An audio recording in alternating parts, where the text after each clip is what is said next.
ప్రెగ్నెన్సీలో వంగి పనులు చేసుకోవచ్చా, అంటే బెండ్ అయ్యి పనులు చేసుకోవచ్చా?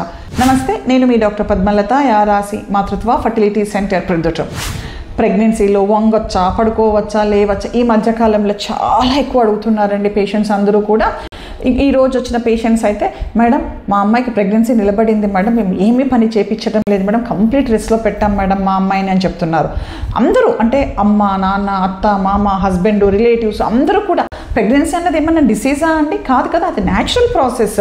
మీకు హై రిస్క్ కాకపోతే, అంటే మీకు ఫస్ట్ 3 నెలల్లో బ్లీడింగ్ ఏది కాలేదు, మీకు ప్రెగ్నెన్సీ హెల్తీగా ఉంది, మీకు ఏం వామిటింగ్స్ రాలేదు అంటే మీరు నార్మల్ పర్సన్ లాగానే అన్ని పనులు మీరు చేసుకోవచ్చు. నార్మల్ హౌస్ హోల్డ్ వర్క్స్, మనం ఇంట్లో ఏ పనులు అయితే చేసుకుంటామో, వంట పని, కసు ఊడ్చడము, బట్టలు మడత పెట్టడము, అంట్లతో ఇటువంటి పనులన్నీ చేసుకోవచ్చండి, ఇబ్బంది ఏమీ లేదు.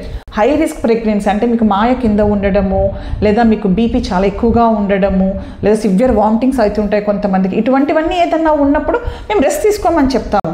వంగచ్చండి, పనులు చేసుకోవచ్చు. కానీ 7వ నెల నుంచి మీరు పొట్ట ఎక్కువ సైజు పెరుగుతుంది కాబట్టి వంగడం వల్ల చాలా డిస్కంఫర్ట్ ఉంటుందండి. సో 7 నుంచి మీరు వంగడం అనేది అవాయిడ్ చేస్తే బెటర్ అనమాట. అంతకు ముందు వరకు మీది హై రిస్క్ ప్రెగ్నెన్సీ కాకపోతే చక్కగా అన్ని పనులు చేసుకోవచ్చు. Thank you.